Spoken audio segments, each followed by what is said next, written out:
చెప్పు. ఆదిగురు కాల్ చేయమన్నారు. ఆ భవానీని ఆదిగురువు చెప్పినట్టు దూరంగా వదిలిపెట్టాను.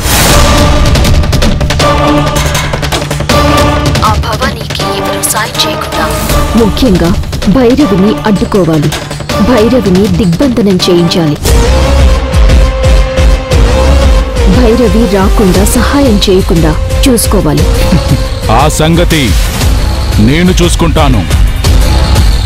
నాకు వదిలేయ్. సరే గురూజీ.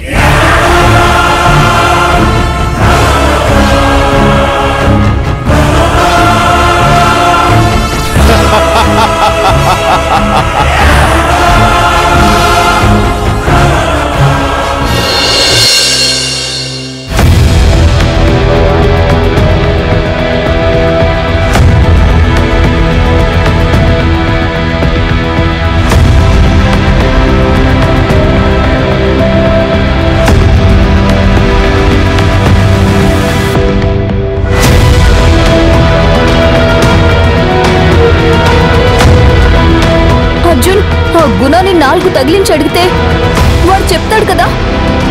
వాడు కరుడు గట్టిన క్రిమినల్. వాడెందుకు చెప్తాడు? అంత ఈజీగా చెప్పేవాడైతే అసలు కిడ్నాప్ చేసేవాడు కాదు కదా. ఏం చేయాలో ఎక్కడ వెతకాలో అర్థం కావడం లేదు అర్జున్.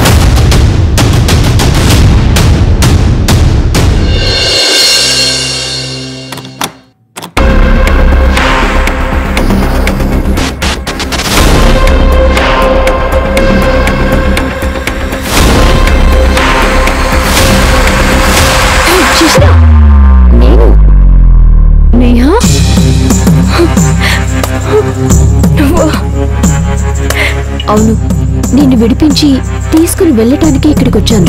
నన్ను చంపేసేదానివి కదా. నేను ఇంట్లో మనుషులు అనుకున్నాను. త్వరగా రెడీ అవ్వు. రాజ్ శివగామి చెర నుంచి తప్పించుకొని బయటపడ్డాడు. ఏనుగు బలం తెలుసుకోకుండా మొక్క కట్టేశారు పిచ్చోళ్ళు. మన బాస్ అక్కడి నుంచి తప్పించుకున్నారు. నీకోసం నన్ను పంపించారు. భవానీని కిడ్నాప్ చేసినట్టు నాటకం ఆడించి శివగామిని, అర్జున్ని, భవానీని వెతుక్కోవడానికి రోడ్ల పాలు చేశారు. సూపర్. శివగామికి ఇలాగే జరగాలి. రాజ్ని చాలా తక్కువ అంచనా వేసింది. వీళ్ళకి ఇలాగే జరగాలి. సరే, త్వరగా పెళ్లికి రెడీ అవ్వు. నేనే దగ్గరుండి నేను తీసుకుని వెళ్తాను. ఇంట్లో ఆ ముసలిదే తప్ప మనల్ని అడ్డుకోవటానికి ఎవ్వరూ లేరు. నువ్వు రెడీ అవ్వు. వెళ్ళు.